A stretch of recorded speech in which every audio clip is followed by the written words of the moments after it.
So yun mga brother, ito yung available na 10 inches luwad na unang binasag ni Master Labok. Pinagpatuloy ko na lang kasi sayang, simulan na eh. So yan. Yung bakal noon, yung 10 inches na yun na wastari anhay niya, tsaka ito magkarugtong. Forging marks yan mga brother. Ayun, mas mahirap tong gawin yung forging marks kaysa sa hammer marks na yung i-bench grinder muna tapos saka papalo-paloin. Mas madali yun kasi yung pag tingnan nyo yung spine mga brother, ito yung spine makapal, papaliit, hindi lang kasi ang gaanong makinis kasi yun nga naka forging marks yung flats natin. Ito kasi mano-mano naming kinukuha yan, yung pagkaka-taper na yan mga brother, mano-manong sapukpok talaga ng maso yan, tansyahan na lang, palo. So yung 10 inches to, and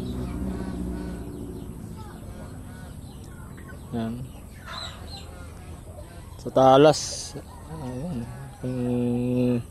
matalas to. Kung nagdududa kayo sa bibili video call, testing ko video call live. So yun, yung sungay karugtong din noon, pati ito magkarugtong din, tsaka yun ang pinagkaiba lang yung kasi barayong yung naka spacer doon, ito may karta, tsaka yan yung kulay blue. Is covered naman karugtong din noon, supa din to.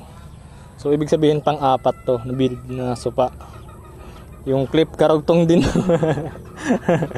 Ang pinagkaiba lang mga brother, naglagay kami ng brass dito, na dagdag design. Inukitan ko ng bandila ng Pilipinas tsaka baybayin na Pilipinas.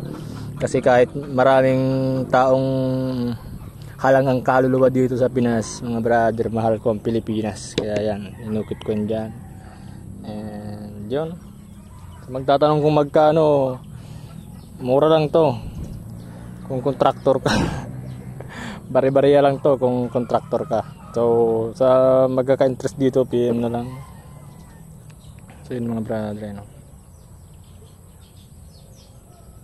sungay to, ito may karta.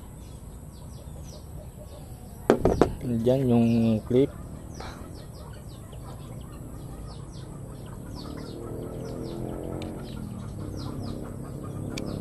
Yung sungay na nakita nyo guys, natural na kulay din yan. Karugtong din yan. So yun, available yan mga brother. Pasok nga natin.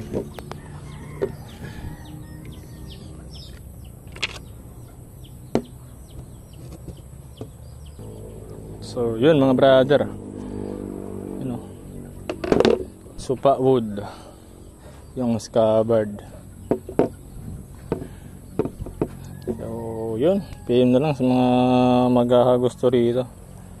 Nga pala nakapin yung yung deer antler kasi yung tang niyan mga abot lang dito, Di na namin kasi pwedeng paabutin dito So abot lang dyan, tapos puno ng epoxy yung loob plus copper na pin. Kaya yun,